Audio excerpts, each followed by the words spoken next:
பவுலும் சீலாவும் கர்த்தரை துதித்து பாட ஆரம்பிச்சாங்க. அல்லேலூயா சொல்லுவோமா? துதித்து பாட ஆரம்பிச்சது நல்லா கவனிங்க எனக்கு அன்பானவர்களே. அப்போஸ்தலர்கள் 16 அதிகாரம் 25 வசனத்துல போடப்பட்டிருக்கிறது.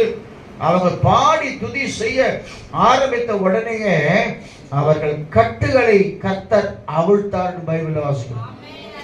அல்லேலூயா சொல்லுவோமா? பரிசுத்தாவின் அபிஷேகம் பெற்றால்தான் எந்த சூழ்நிலையிலும் ஆண்டவரை துதிக்க வேண்டும் என்கிற ஒரு எண்ணம் நமக்குள்ள காணப்படும்.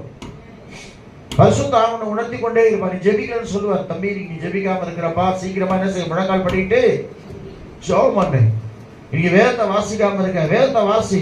ஆவியானவருக்கு ஒரு மனுஷன் செவி கொடுக்கும் போது உண்மையை சொல்றாங்க, உன் வனாந்தரமான வாழ்க்கையை செழிப்பாய் கர்த்தர் மாற்றுவார். உன் புலம்பலை ஆனந்த கழிப்பாய் கர்த்தர் மாற்றுவார். வாசி பாருங்க, 16:25 வாசி பாருங்க. கர்த்தருக்கு ஸ்தோத்திரம். அப்போஸ்தலர் 16:24-25 வாசிங்களேன்.